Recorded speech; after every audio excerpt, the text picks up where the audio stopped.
That's kind of a non sequitur fix. It's the best you're gonna get out of me right now, Caleb. There's some non-sequis running around in my little brain right now. Non-seqs? Some non-seqs? Yeah. That's what I'm calling them now. I'm here to bring some non-sex energy to the podcast recording today. Thumbies and non-seqs. Listener, thumbies is my new name for thumbnails online. I don't know if I'm the first to say it, but I would like it to catch on. It is gonna catch on, and I'm gonna support you 100% on this platform.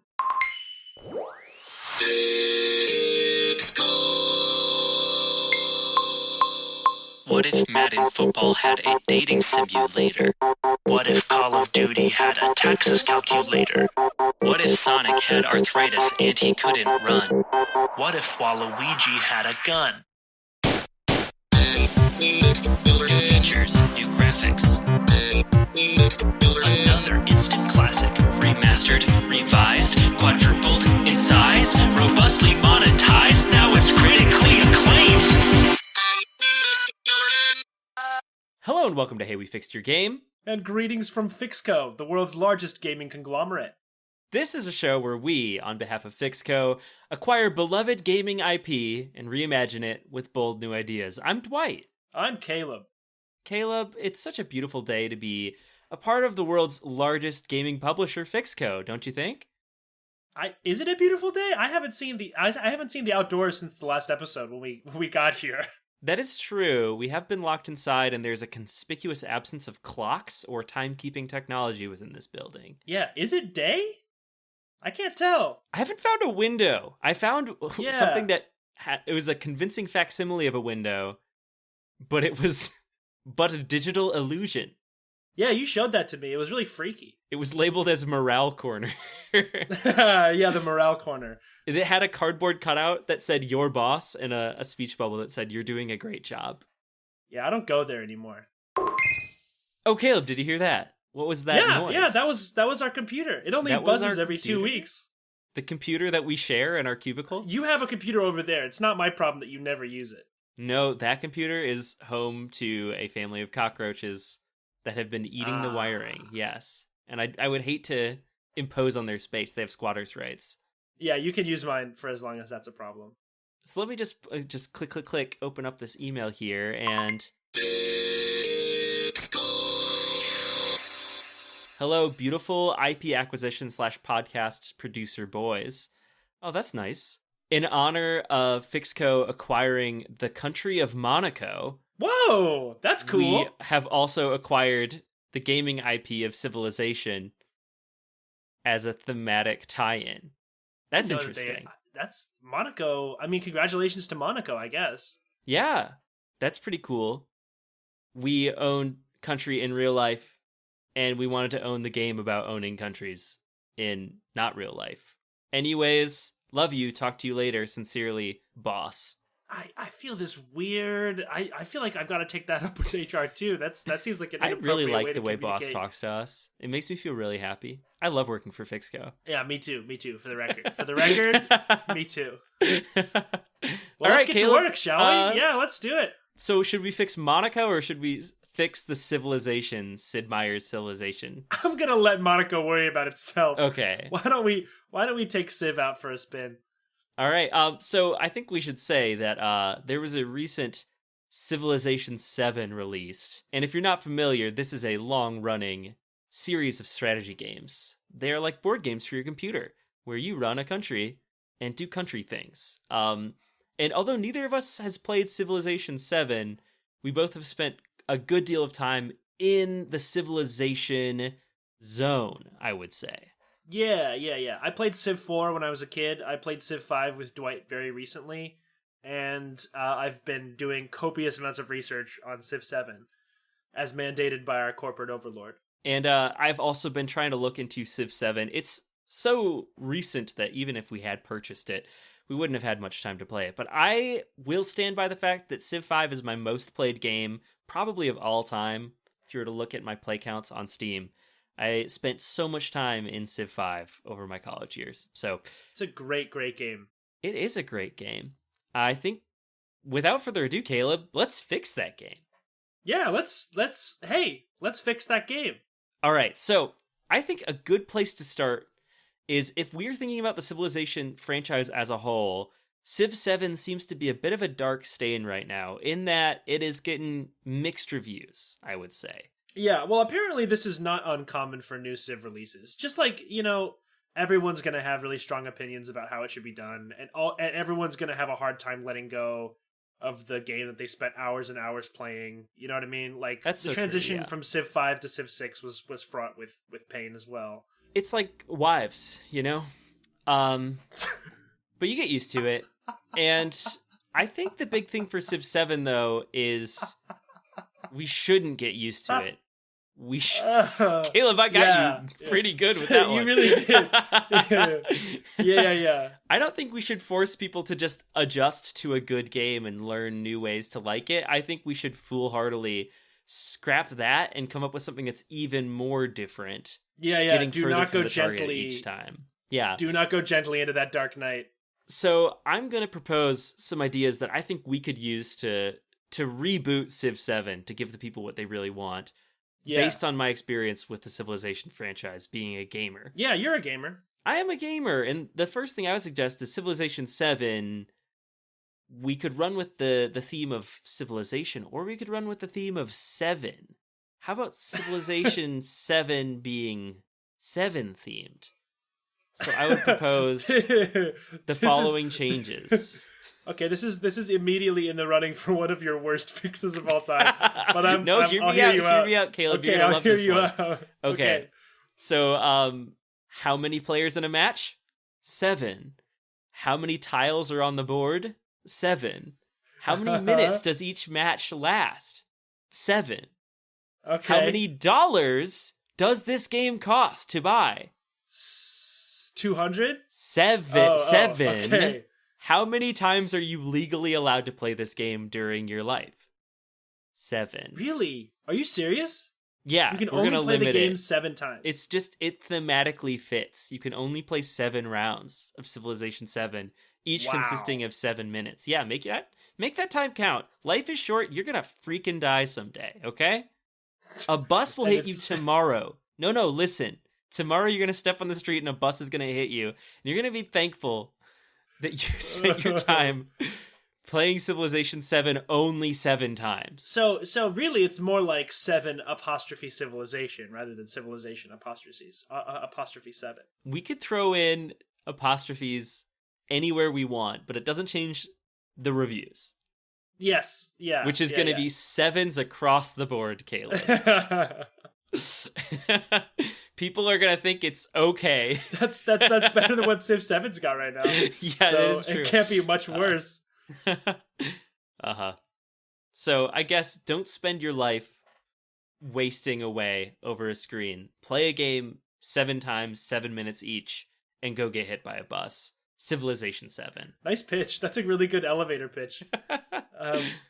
I've always thought about making a statement game like that, this game can only be played once by one person. So like once you play the game, you can never play again.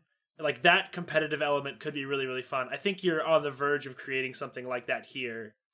I've been talking with R&D about some new hardware for Civilization 7. Yeah, you're always doing that. And to make sure that you don't cheat the system, Fixco has invented the new finger prick blood ID technology. Oh that no! You must input some of your DNA before you play this game. That couldn't go wrong. That's not ethically dubious at all. I think that could really, really work. And I'm gonna say it on behalf of Fixco. People are always trying to mine ad data from gamers as much as they can. We literally will be the first to sell your genealogical data to advertisers. Your genome is on sale. Yeah. 20% off. I wonder what they could even give you ads-wise. Be like, do you have blonde curly hair? You're going to love our shampoo. Do you have one left dimple and not the right in a recessive gene passed on from 3 generations? You'll love this skin cream. Yeah. The next pitch I'm going to make is one that I think is going to be really popular with people who are fans of immersive games. which is Civ 7 having a bureaucracy mode, in that this is supposed to mimic the real life frustration of trying to steer any sort of group of people towards any sort of future whatsoever. You're introducing the oft lusted for filibuster mechanic. Exactly. We're basically going to really dig in on all of the not fun things of this simulation. Sid Meier is famous for saying when he makes a simulation, he only keeps the fun parts. We're going to say, Sid Meier, you're going to love this. The game we put your name on, it spits in the face of your ideology. And we're only zeroing on like literally the very worst, least empowering parts of what this would be like. Mm-hmm. So some ways that could work out would be whenever you make a decision in the game, it then takes several turns being mulled over by committees, and then you get a response that they have rejected your request. Yeah, that's really good. Yeah. Sorry, no war today. Instead, we're manufacturing sunflower seeds with all your gold to stimulate the economy. You don't actually ever get to do anything directly. You can appoint a cabinet, and then if you're unhappy with what they're doing, you have to go through a lengthy process of replacing that cabinet member, but you have to get it approved by your Congress. And there's voting, and you have to wait for Congress to reconvene. Oh, that's too real. That's too real. Oh, that's good stuff. But I think probably the best feature is going to be the useless politicization mode, which is when you're doing bureaucracy mode, any decision you make has like a 50% chance to just randomly get politicized for no good reason. There's an opposing party to you, and you could be like, I think I'm going to build a farm on this tile to improve this tile. If you roll poorly, then suddenly the other party becomes deeply anti-farm. And they're going to fight you tooth and nail for any sort of farm-based activity. This is starting to sound like a farm. Is this a farm? You and your liberal agenda tried to start farms in our civilization. And we all know what farm means. It's like, yeah, I guess we do. I thought we do. Do you know what kind of people farms bring to communities? I don't think I want a bunch of farmers hanging out at the gas station by my house. Thank you very much. Oh, that's really good. Yeah, that is hilarious. You start seeing like anti-insert your decision here posts everywhere. The city of Chicago, they want pearls. And you're like, okay, we need that luxury resource. I'll set up a trade agreement with, France, and we'll get pearls for you. And then all of the city of Chicago goes on strike to protest trade agreements. You're like, I did this for you! Chicago and its pearl fascination. But Chicago will never be happy. They'll never be satisfied. You're telling me. Caleb, how about a battle royale mode for Civilization 7? I was just thinking that Civ needed skins. We can get skins. We can get all sorts Battle of Pass skins. Let's make it happen. We start out in a sizable Pangea with 100 players dropped into it. That is ratio to scale of the world. Yeah, and like every player takes simultaneous turns. You have 1 minute to, do your business. If you take more than 1 minute, your entire civilization is immediately taken over by barbarians. Just everything becomes barbarian. That's kind of cool. I like that. Yeah. So you got like these hostile barbarians jumping up all over the place. You got 1 minute each, and I think it just is really compelling to me, the idea of a battle royale match that would take 12 hours to finish. Yeah. Oh man, that would be... you can't shit. You have to, if you take more than a minute, you're donezo, I feel like endurance gaming has been relegated to the world of speedrunning for far too long. We need to make it mainstream. We need to make an endurance sport game, and this could be it. I think we have given gamers ample opportunity to get their little potty out by this point. If you still need to go now, in the year 2025, what have you been doing? We're not making bathroom breaks anymore. If you're pissing on the clock, I'm gonna hit you with a smock. That's my new catchphrase. You are time thefting Civilization 7, dear player. I'm advocating no more pause menus. When the action starts, you're locked in, baby. Everything's a World of Warcraft raid. So I've been watching a television show called The West Wing, and it is a great television show about people who run countries. But the thing that's really missing when I play Civ 5 is the drama between government and press. Yeah, you should have to do press conferences. You should. About to defend your decisions. That's a good idea. So if you're like, Stone Age Germany, and you just decided to invent like round wheels so you can make chariots, you have to go to a press conference. You've got the entire news media there in your Flintstones ass looking. Zorbo from Associated Pebbles. What do you have to say about the spoke in the middle? What's that for? Or like, have you considered that the implications for the square wheel manufacturers? All the people who depend on square wheels for jobs.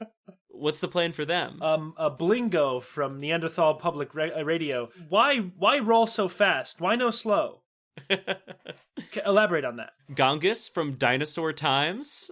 We have noticed in your public records that you were given a significant payment of 300 bushels of grain from the CEO of Round Wheels Incorporated. Was there some sort of bribery or collusion that led to this decision? No further comments at this time. Woof, woof, a pterodactyl flies away with the president. Yeah. Yeah. So I think that could make for some engaging little mini games. You gotta answer the press with the right. Yeah, things. That's a really good idea. This one's a meaty one. Okay. It's a listy one, and what got me thinking about it, Caleb, was that this game is really very severely of the board variety. Like, how is this a video game? Yeah. The answer is it's not, really. No. It's like one of those dorky paper cardboard games that somebody just taped onto your screen. It's flat, it's got tiles, the pieces move in turns. Exactly. There are resources. This is just fucking Catan. Let's be completely honest with ourselves. It really it's just is. Catan.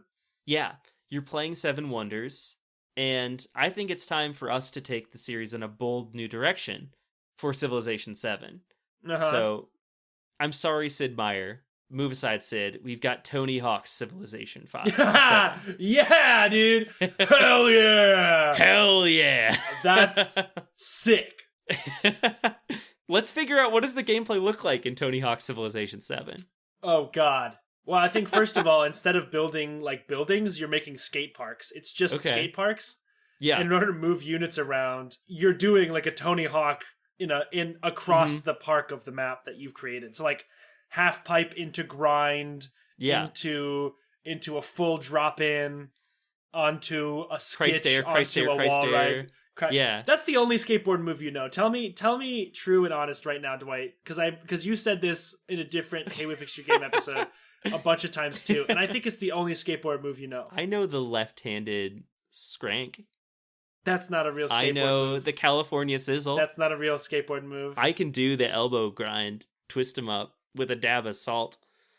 That one might be real. Yeah. That one might actually be real.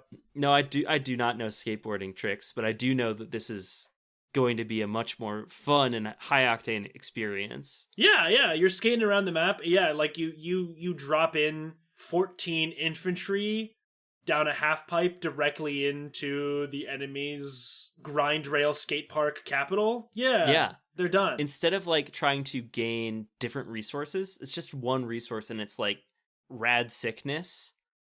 And you're just like trying to be the rad sickest of all of let's be completely honest, it's weed. All the luxury resources are weed. The only resource in the game is weed, and you get weed by like competing in like scrappy skateboard combat where you're trying to out trick the other team. Yeah, and inexplicably you have to skate over a whole bunch of stickers.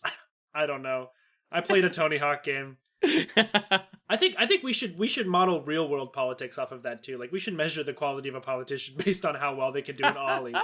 We're done with elections. We're just gonna do skate offs from now on. Yeah. Everything is X Games. Yeah. Okay, Caleb, let's talk about Katamari Dama Civilization 7. Yeah. Uh, La, la, la, la, la, la, la, la, la.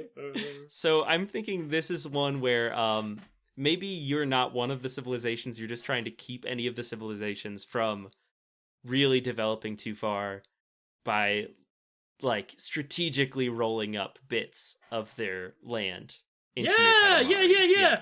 I like the idea. It's kind of like one of those online battle royale games, like the Snake one or the like Sphere one, where you like go around absorbing other players, and like it's just on a massive globe, and you're rolling up luxury resources, and like you're rolling up bits of the map. Yeah. And as you have to like roll up infantry that you develop somewhere, and then like roll over and deploy them elsewhere off of your Katamari. Like you have to deliver the resources to your capital. You have to deliver the resources out of your capital. So it's more of an Age of Empires type situation. You're like, it's an RTS game, real time sphere. Yeah, it's an RTS where you are like pooping little smaller princes of all cosmos out to do your business against the cousins of all cosmos. Katamari Dama Civilization. Caleb, let's talk about Pokemon Civ Silver. Which is you caught a wild Saddam Hussein. Go Osama-mon. Why are we thinking terrorists? Oh, I don't know, because they're weaponized. Yeah, they're weaponized by the systems that created them. Oh. Caleb woked all over us right now. You play a leader of a country, and you're capturing different political and cultural figures in order to do your bidding in the culture war. I think so, yeah. Policy. Yeah. I think that you are going around picking up like the great persons, like the great engineers, the great like generals, the great artists. Workers. You have to have workers. You have to catch a bunch of Zigzagoon in order to mine lithium to trade with Epic Trainer Bradley or whatever. It's like a Pal World situation, but imagine if instead of Pokemon with guns, it's like famous generals with guns. Uh-oh, Gandhi's evolving!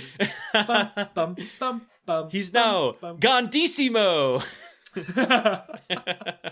Gandissimo! That's good. And then Caleb, I got just one more for you, which is Baldur's Gate 3 Civilization 7.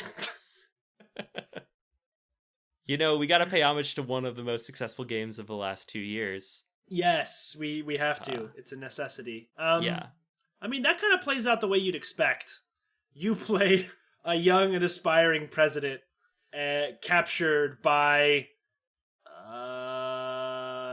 the Illuminati. yeah, captured by the Illuminati. And you have to escape from their evil flagship with 6 other brainwashed political leaders and claw your way back to political relevance in a globe dominated by the Illuminati. In Baldur's Gate 3 really is like, it actually is a board game. We like criticize Civ for being a board game, but like Baldur's Gate 3 is like the textbook definition of that's a game you play on the board that they put onto your computer. Yes, so maybe we should lean into it. And like Baldur's Gate 3 Civilization 7 is one where when you get into combat, just like a table appears out of the ground and you have to play Catan against your enemies. Let's talk about some new leaders that we could be adding to this game. We do. Well, they've already kind of changed up the game with some of these leaders. Did you hear that Harriet Tubman is now a leader in Civ? I did see that, yeah, which is pretty cool. I'm a fan. Yeah. And yeah, I like that they seem to have like taken some swings with like having some non-traditional leaders and leaving out some of the obvious ones. But I did notice that we're missing some, really anybody to represent the modern age within this list of leaders. Like the 2010s, the 2020s.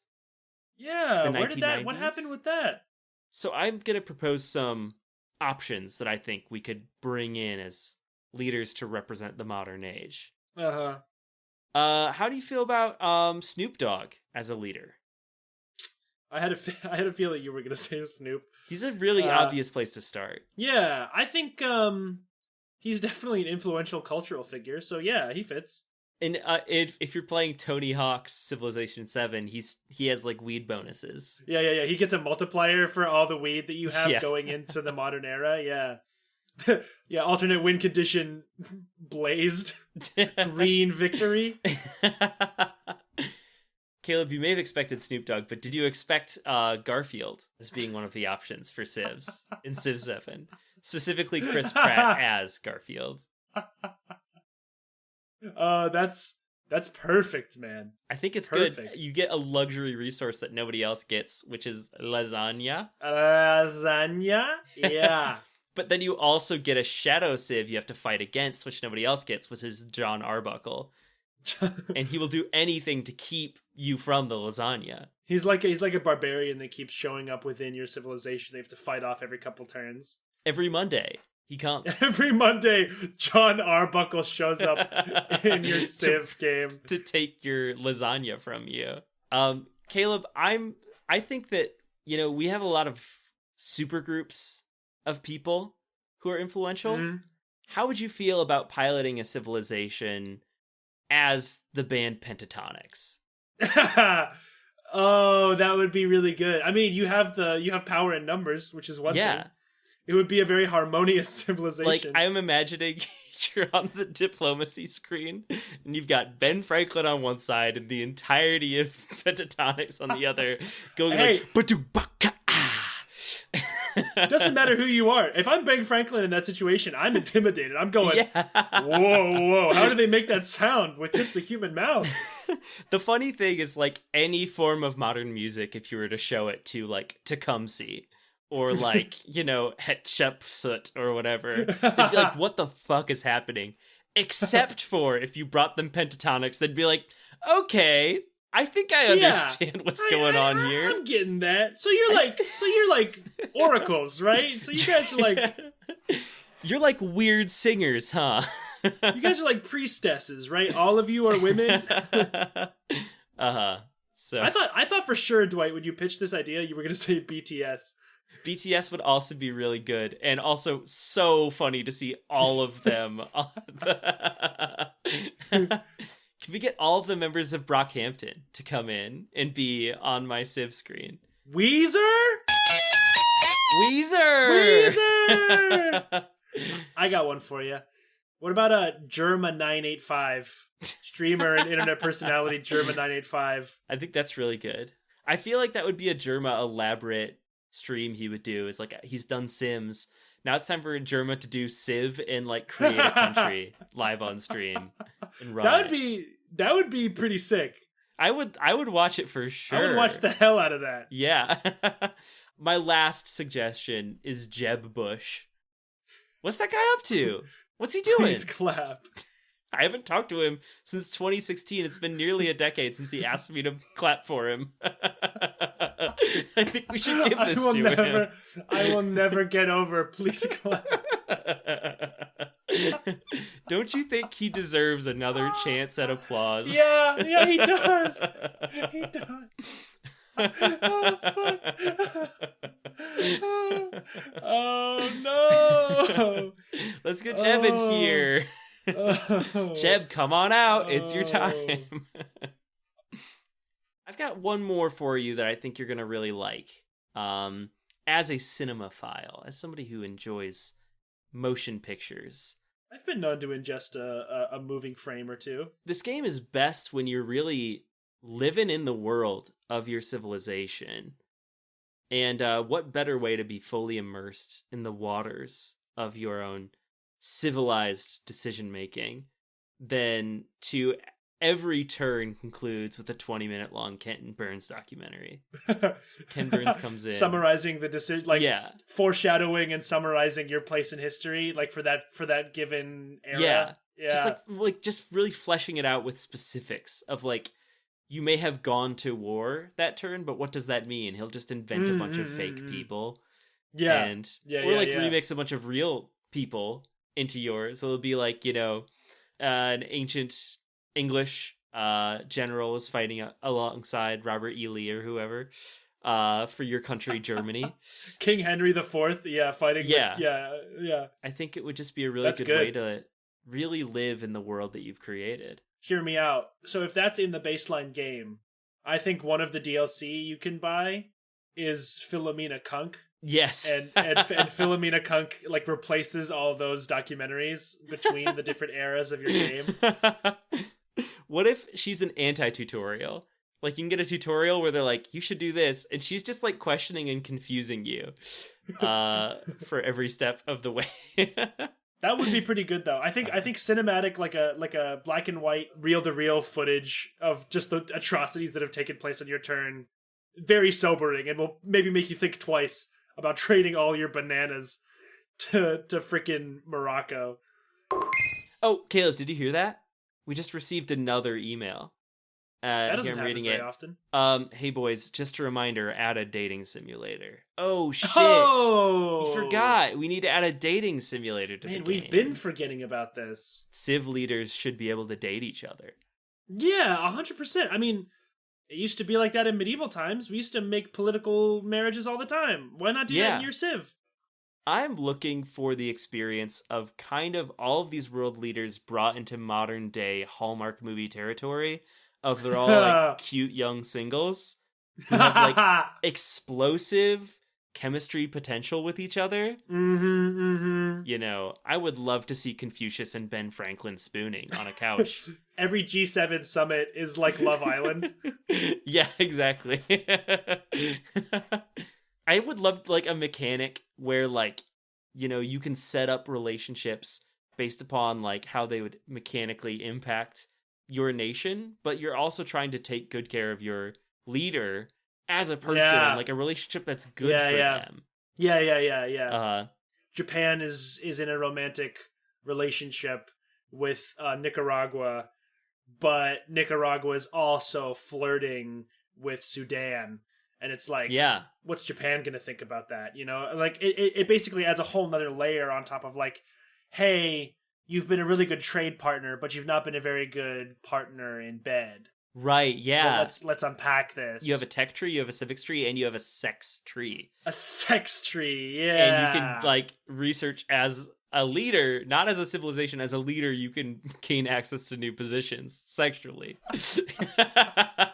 Not new political positions, new sexual positions. Yeah, exactly. Yeah.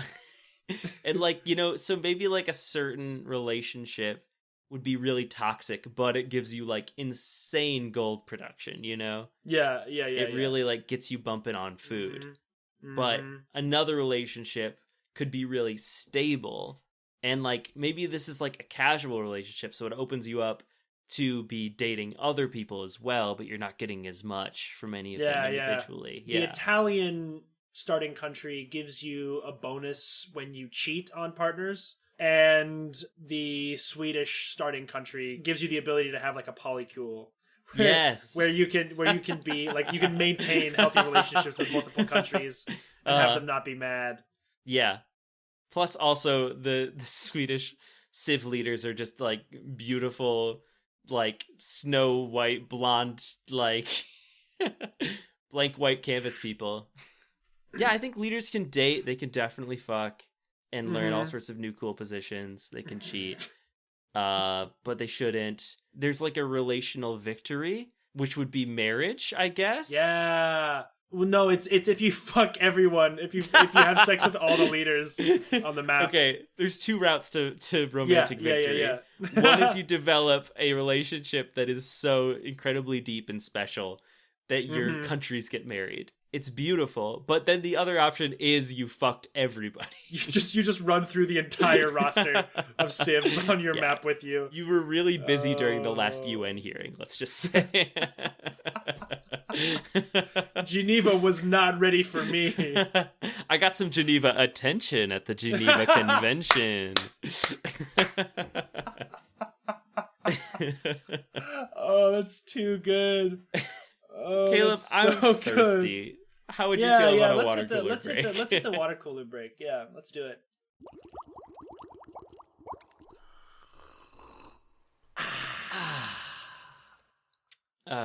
Yummy water. So I've got something to ask you, Dwight. I've been meaning to ask you for a while, but all this talk of civilization has got me thinking, and this is kind of an existential one. Yeah. We don't get a chance to talk mano y mano much, so I felt like I needed to check in with you and just be like, hey man, what's your win condition right now? That's such a good question. Yeah. What's your win condition? And you can interpret that however you'd like. This is an open-ended. I'm plumbing the depths of your soul. What's your win condition, man? I think much like a civilization within the video game Civilization 1 through 7, there's multiple win conditions that I can pursue in my life. Okay. Yeah. And I think they roughly map onto some of the ones from Civ 5, the game I'm most familiar with. Yeah, okay. There is a science victory, which is me as a game developer creating immersive, wonderful works of digital art and finding great fulfillment through that. Maybe creating the next frontier of VR gaming and transcending, you know? Yeah. You create the next big thing, the next big game, the next big way to experience interactive like media. as a programmer, you know? Yeah. There's the cultural victory where I finally finish my mixtape. Yeah. You go back to your rap persona and I finish the mixtape and it's the best thing anybody's ever heard, and I'm famous. You rocket to the top of the charts. All of a sudden, I'm famous. You're and number beautiful, one. Every country. and I can forget I ever knew you or any of the small people. You know? Yeah, because your goal is to blow up and act like you don't know nobody. Exactly. Yeah. A faith victory for me probably looks like starting my own cult. I would have assumed, yeah. Actually, I would say my faith victory is creating a cult-like following around this podcast. And but like people who are deeply and creepily parasocial to us, I think. Yeah, that would be really fun. Hey, if anyone wants to become deeply and creepily parasocial with us, open season, baby, go for it. We're still able to respond to DMs. That's the place we're at in our careers. My military victory is that I go on my like kind of, you know, all the movies that are loosely like John Wick, but if he was blank. To like go on that arc for myself, have somebody wrong me, and I finally beat the shit out of everybody. Yeah. You get revenge. You get like you become jacked. Yeah. You like finally beat up the person that you really want to beat up most in the world. Because I'm definitely not an alpha male. I'm much more of like the defer to others, proud to be a feminist, kind of like pretty little coding boy. Don't touch him, he might break. You know. Yes. Porcelain doll is something that has not, I'm not joking, people have ascribed that to me. That's too bad. Yeah. So I'd be the underdog in this victory for sure, but it's never too late for me to just snap, you know, something happens. Your traits don't favor that particular win condition, but it's not outside the realm of possibility. If push comes to shove, if you get backed into a corner, you don't know what Dwight's capable of. Exactly. Yeah, I have not been specking for it yet. But I guess, like, I don't know, kill my wife or something, and let's see what happens. You loop so far into demure coding boy, soft boy, that you actually tick overflow into warfare, much like Gandhi from Civ 1. Like Gandhi did, in the Civ games. Exactly. So you just have to, if you get too nice, Dwight, you're gonna flip around. So be careful. I'm too much of a peach right now. Yeah, those are my win conditions. Back to work. Back to work. All right, Caleb, I've been told that you have compiled some user feedback for us to address. Yeah. And let me tell you, it was not pleasant going through the morass of reviews for Civ 7. I only pulled reviews from Civ 7 just because that was the most recent game. And I do think that we owe it to ourselves to check the temperature of where Civ 7 is at right now, having just released. I think the gamers need to know. We can get in ahead of these fixes and maybe suggest some changes to this game that is, you know, still kind of in production. Yeah, agreed. Here's a review. I spent 30 turns trying to figure out the dog shit that is relics, with no indication of what to do when they immediately ran out. Then suddenly I win. Bruh. What an unsatisfying way to end the game. No epic voiceover, no cool artwork unique to my victory, not even a footnote, just you win. Kind of insulting. Okay, so So there's a couple of problems here. They're clearly not playing Tony Hawk Civilization Yeah. 7, the where first all problem. the windscreens are radical. Yeah, the windscreen is actually a full Linkin Park music video. Yeah. Yeah. Yes, dude. That's what the fuck I'm talking about. This is what Tony Hawk Civilization 7 is all about. See, we designed the relic system to specifically make you win in a dissatisfying faction. Yeah. They're like, so Yeah. the game right now, you can either win and be satisfied or lose and be dissatisfied. We should add in a little middle ground where you could win but not be happy about it. It's like the equivalent of being an archaeologist and you just reach, like, you collect all the relics and you're like, I solved history. Yeah. Like, if that happened in real life, that would be pretty dissatisfying. Yeah. Do you see anybody smiling at the Field Museum? No. Hell no. Do you see an epic end screen when you reach the end of a particularly insightful display on ancient pottery? No. Fuck relics, man. You're playing the game wrong. It's all about nukes, nades, nudes, and Narcan. And babes. Nukes, And nades, babes. nudes, and babes. No, this is terrible. All right, here's another one for you. This one I like. It's very contemplative. It's very much in the style of the reviews that I read for this game because, I'll be honest, no one is more inclined to write an essay as a review than Civilization players. Yeah. 2 hours in and the game feels garbage. It's far too slow with rule changes that make it worse rather than better. Any advice on how to feel better about the game? And that's the key question there. Yeah. Any advice on how to feel better about the need They don't want to get better at the game. They need advice on how to feel better about the game. So how can we improve their feelings on this one? What's some advice that just makes you feel better in life? Just to relax, to take it moment by moment, to take life as it comes rather than dwelling on the past or the future. Like you're doing your best. Yeah. If you didn't wipe enough this time, you'll get it next time. Yeah. Uh-huh. That's very comforting, very soothing. It makes me feel better about not getting the game. How about you'd rather be too cold because you can get warmer with layers? That's advice that makes me feel really good. Yeah. It's a very practical solution to a real world problem. Yeah. So just like sprinkling in, like every once in a while, maybe your leader says, "Hey, so the past is the past. The future is the future. Right now is all you've got." Yeah, that makes me feel better. Yeah, about the game? Yeah. Yeah. I feel better about everything, Yeah, that's true. That's true. If you feel better in the world, you'll feel better about the game. That's true. I got another one for you. I struggle to find all my units, especially when sleeping. Am I missing something?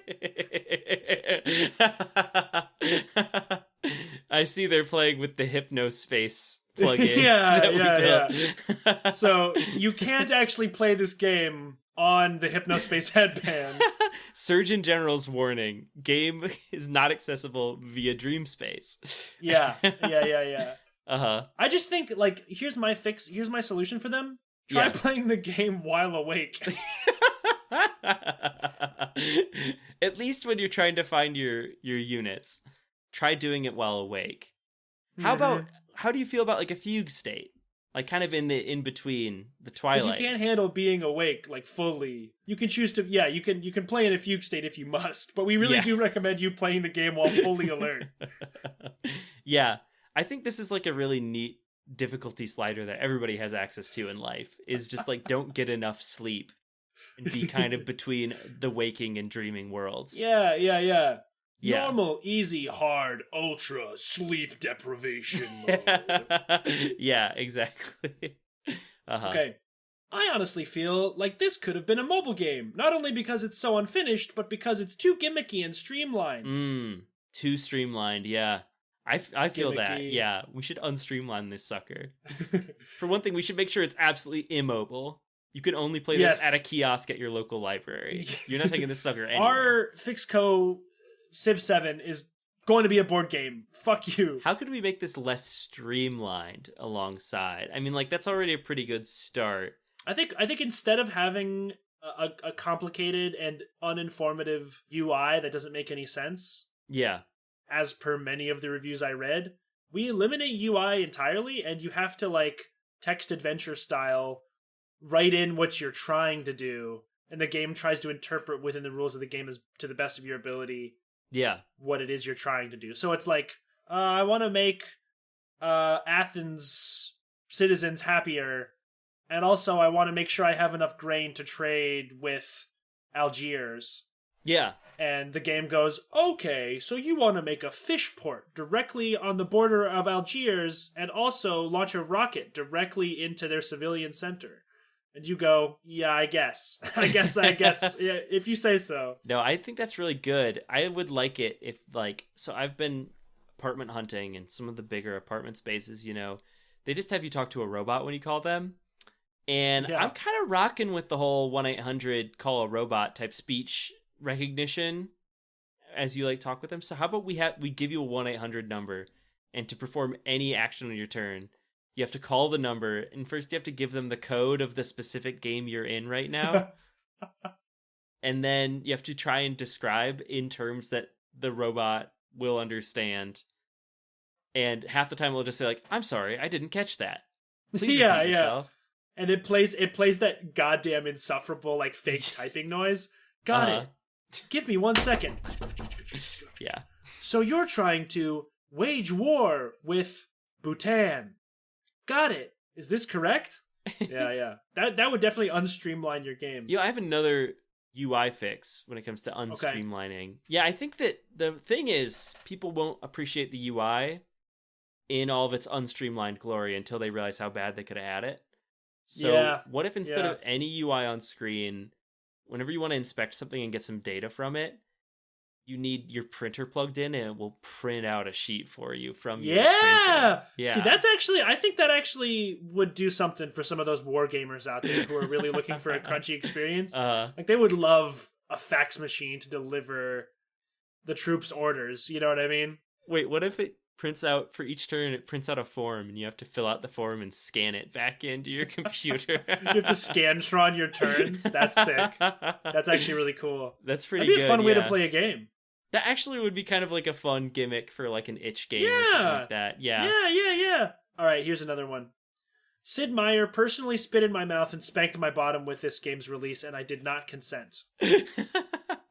Yeah. That guy does stuff like that. Yeah. You think this is fun? That sounds like Sid. You enjoying this? Let's see here. How can we fix this? Well, let's do some damage control, Caleb. For one thing, would never happen with Tony Hawk's Civilization 7. No, definitely not. Yeah. Definitely not. I would say that maybe consent was implied when you dropped $70 on the game. You better be getting some sort of something sexual out of the gratification. Game. Yeah. Or at least the promise of some. Yeah. If you're gonna drop 70. Okay. This is a positive review. Keep that framed in your head. That's good. The UI is abysmal and seems to be designed by gray aliens or some other soulless being. First of all, bold of you to assume that gray aliens have no soul. Right. It's very offensive. The UI is abysmal and seems to be designed by gray aliens or some other soulless being. And I like that, is what they're saying. Yeah. The UI is terrible. It was made without humans in mind, and that's my thing. Yeah, it's novel. I like the fact it feels new and fresh and inhuman, unearthly. How about let's just make the UI ambiguous to really make sure that nobody thinks it was made by a human or for a human. Yeah. So they can't get offended if it's bad. Would you like to cancel this action? And then your two options are yes and cancel. Or like, which option would you like to take? Yes, no. And it's unclear what the question really is. Yeah. Throughout the game's UI, there are just, every once in a while, just completely made up adjectives and verbs and nouns. Yeah, that's good. Would you like to schmorp 50 grains to Arizona? Yeah. To the U.S. state of Arizona. Yeah. Trade 50 gleeps. Yeah. To South Africa. I think that this would be good because then you could do the thing where you click on it, it takes you to like the Civipedia, but it just keeps like the Civipedia is like a jungle you can't find your way out of. There's no X button, and you're trying to like nav to get somewhere that feels like you can get out of the Civipedia. Yeah. I think that would make the the UI really tickle your fancy even further, person who likes that. This is very much in line with his previous fix that we suggested. The German translation was clearly done by AI, and while grammatically correct, is complete gibberish and barely understandable. First of all, very impressive that your German translation is grammatically correct and also completely gibberish. Like, that feels impressive to me, to have grammatically correct gibberish in German. I feel like it's much easier to do the opposite, which is like the right words are there, but they're in the wrong order. Yeah, right. Like that feels harder to do. So I'm impressed that the AI that did the German translation managed to come up with that. So first of all, you can't be too mad. I think this is a hasty assumption. Have you considered that the game was localized by a German idiot? Let's not overestimate the smartest AI and underestimate the dumbest German. He could have been a German asshead who's great at grammar, but did not understand the game. Yeah. Friedrich, have you finished performing the localization yet? Nine. These words are too difficult. The grammar's right, but... No, Friedrich, we ship in 5 minutes. This is garbage. Yeah, Friedrich, it's good grammar. Yeah, it's good grammar. Yeah, it's good Did grammar. you finish reviewing the content? No, just the grammar pass. Oh, no. Oh, scheiße. Dummkopf. Oh, Dummkopf. Okay, this is a positive review of the game. No Gandhi, big sad. No Gandhi, big sad. Isn't Gandhi in this one, though? No. Gandhi's not in this one. Man, that guy's been in a lot. He deserves a break. Yeah, well, maybe it's a DLC. Maybe Yeah. he's a DLC character. I don't know. But I just think this makes a really good Rasta song. No, Gandhi, big sad. That is really good, yeah. All right, this is another positive review of the game. British are in DLC, thumbs up. Okay. So no changes required. It sounds like we got it on this one. There aren't DLC yet, I don't think. So I guess, are they prognosticating? I couldn't tell you. It sounds like what we're doing is correct, which is keeping Britain where it belongs in the DLC. Keep Britain separate. Yeah. Separate but unequal. Yeah. The Britain DLC. Instead of Brexit, it would be DL-Sexit. DL-Sexit or Brentrance. Brentrance. A fashionably late Brentrance. For our players across the pond. Can you imagine if they did for like Civ, if they did seasons where it was like the Smash Bros. A new challenger approaching. Woo, woo, woo, woo, woo, woo. Yeah. And then it's Doom, Prince Charles. Ah! You know how sometimes with online games, people will complain in the Steam comments saying like, you need to shut down like the Chinese servers, like, you know, we need to like region lock China. I think what they're saying is, thank God British people can't play this yet. Because British access to the game, you know, that comes in a later DLC. But right now, all those nasty little dirty British boys, their grubby relic stealing hands, and colonizing thank God they're not relic here. stealers. Yeah. Oi, you ready to go play some Civ 7, bruv? What's this? I can't play till the DLC comes out. Oh, bugger all. Bugger all biscuits. I guess I'll go back to playing Marvel Rivals. Marvel Rivals. Yeah. All right, we got any more, Caleb? No. We That's knocked them all out. That's it. That was such a delightful batch of user feedback. And it really sets us up, I think, well, for the final fix. Final fix. Dun, dun, dun. One thing I had seen that seems to be a common sentiment is that this game will make you change your country between ages. Civilization 7. You have 3 ages. Yeah. Which is really crazy. It's insane, and I think I would be willing to go out on a limb and trust them and see what it's like, but it's definitely a huge departure, and a lot of people aren't willing to make that shift. So I think we need to hard pivot in the exact opposite direction. Yes. Aggressively not that. Aggressively, for as Civ much 7 not that as fix possible. So here in Civ 7, we're proud to announce, day 1 patch, you can only ever play as France, ever. Just France. Just France. Civ France. Civ 7 France. Oops, France. Oops, all France. Well, do you even better? You can only be Napoleon, that short little fucker. Oh, that short little bastard. Yeah. Man. And here's what we're going to do. We're going to tease some DLCs with other leaders and nations. But when it comes out, that's just Napoleon in a costume. You think you're going to be Napoleon. Yeah, you see a silhouette of someone wearing like traditional Aztec garb, and you're like, yo, I can't wait. I can't wait for the Aztec civilization. Civilization is coming. And then you buy it. And it's just Napoleon in an Aztec costume? Yeah, like the silhouette fades and it's just Napoleon in a very culturally insensitive outfit. He goes up and like, oh, I tricked you.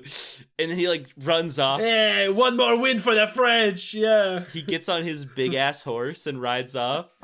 And now it's just a cosmetic. You could just play as Napoleon in an offensive native garb. I like the idea of entering into diplomatic conversation. It's just two Napoleons with different skins. Napoleon dressed as Catherine the Great versus Napoleon dressed as Caesar Augustus. And they all speak just like a really stereotypical French, like, oh, we declare war. Oh, I have pilfered all your rubies, and they are mine for the taking. Oh, you dastardly Napoleon, you have taken all my rubies. We do not respect you. You do not have a strong military. I do not care about the military. I only care about science. And it's all just like the same delivery and tone of voice. All instead of Gwendolyn Christie delivering the voice lines, it's someone who is definitely not French doing a French accent. So you can look forward to Civilization 7. It's 7 everything and only 7. There's 100 players that are dropping into the Pangea. You can't get anything done because you have to make all decisions by council. It gets mired in the bureaucracy. Yeah, enjoy Tony Hawk. Tony Hawk Pro is here. Civ 7. You could do some where you have to skate tricks around your office. Yeah, you could do a Christ air over your over the Oval Office desk to decree mandatory sex with the leader of Nepal. In case you're unhappy with all of that, you can date yourself as Napoleon. You can have a Swedish Napoleonic polycule. And you can win because you and your polycule mates grow so deeply close to each other. Yeah, that no one else stands a chance. Yeah, your world becomes just you. A French dream. The French win condition. And just like that, Caleb, I think that the Civilization franchise is put right back on the correct course. Just like that, we fixed it, and it made sense. The whole thing, all the fixes made sense and fit together. You know what? If you somehow enjoyed this episode, or if you're interested in hearing more, you can go ahead and you can rate this podcast on your pod app of choice, and you can go ahead and share this episode with a friend who also enjoys Civilization games or the number 7. Yeah. If you have any friends that are big into numerology, definitely send them this episode and be like, hey, I'm sure this means something. You explain this to me. Yeah, you keep saying 7. What does it mean? Yeah. Get your friends involved. With that, hey Firaxis. We fixed your game.